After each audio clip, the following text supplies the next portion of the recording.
రాష్ట్రాన్ని ఆర్థికంగా చాలా అప్పులున్నాయి, అంతకంటే ఎక్కువ రెట్టింపు పెంచమని చెప్తా ఉన్నారు అధ్యక్ష. తెలంగాణ రాష్ట్రంలో ప్రభుత్వ ఉద్యోగులకు 1వ తారీఖు జీతాలు ఇచ్చుకోలేకపోయినాం అధ్యక్ష. చాలా 40,000 కోట్ల రూపాయలకు సంబంధించినటువంటి అప్పులున్నాయి అధ్యక్ష.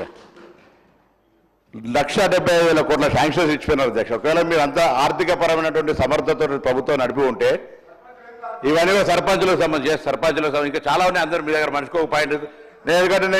నేను ఇప్పుడే చెప్తాను అన్నతో 2005లో మార్కెట్ చైర్మన్ అయ్యేదాకా వెనుకబడ్డ కరీంనగర్ అంటే మార్మూల ప్రభుత్వ స్కూల్లో చదువుకొని పైసకు పైసా మిత్తి అంటే రూపాయికి రూపాయి ఉడితే ఆ లెక్క కూడా తెలియకపోతుంటుంది.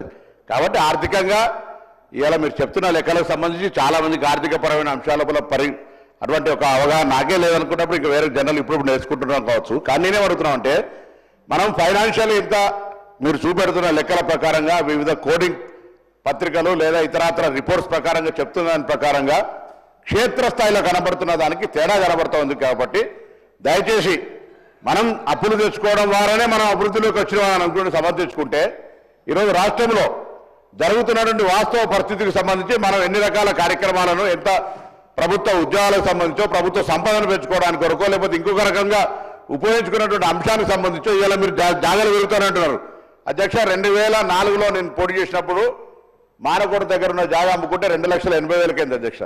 రాజశేఖర్ గారు ప్రభుత్వం వచ్చిన తర్వాత మళ్ళీ అమ్ముకుంటే ఇలా 4 కోట్లు అయిపోయింది అధ్యక్ష 2009 లోపలనే. సో ఆ విధంగా జాగల రేట్లకు సంబంధించి పెరుగుదల అనేటువంటిది నిరంతర ప్రక్రియ లేదా అభివృద్ధి.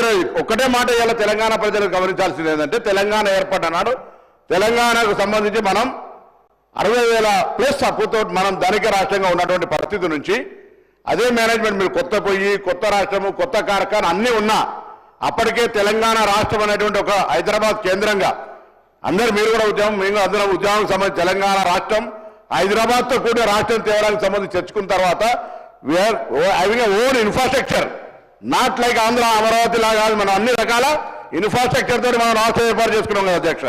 కాబట్టి మనకు సంబంధించిన విషయాల మనకు పొయ్యి గంటే వంట కింద తెచ్చుకునే అవసరం లేకుండే సరి విధంగా రెడీగా సెక్రటరీ చేయాలి. మీరు మాకు కట్టించిన సెక్రటరీతో మీరు చెప్తున్నటువంటి అదేం కార్లు అన్న ల్యాండ్ క్రూజర్ కార్లు ఇవన్నీ విరుగుతుండొచ్చు. కానీ నేనేమంటున్నా ఆనాడు కూడా ఇట్లనే ప్రభుత్వం సమకూర్చిన ఇన్ఫ్రాస్ట్రక్చర్ కూడా ఉన్నది కదా.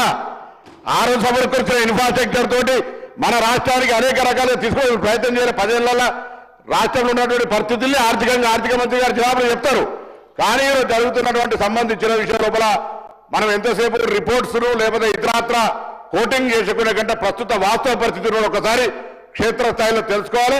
మనిషి సగటు రేట్లు నిన్ననే అరిగి చెప్తా ఉంటే 2,12,000 అప్పు జరిగామని.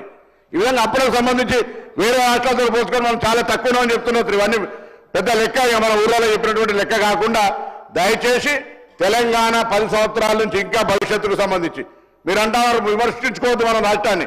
కేంద్రం నుంచి అందరికీ నిధులు తెచ్చుకోవాలనుకుంటున్నాం. ఆ దిశలో మన కార్యక్రమం కొనసాగాలని గౌరవ మాజీ మంత్రి గారికి యువ శాసనసభ్యుడిని ఈ సందర్భంగా విజ్ఞప్తి చేస్తాను. స్పీకర్ సార్, నేను చెప్పింది వారు చెప్పింది ఎవరు చెప్పింది అయినా కూడా అధ్యక్ష అల్టిమేట్గా అవన్నీ కూడా రిపోర్ట్స్ అధ్యక్ష. నేనేమి నా సొంత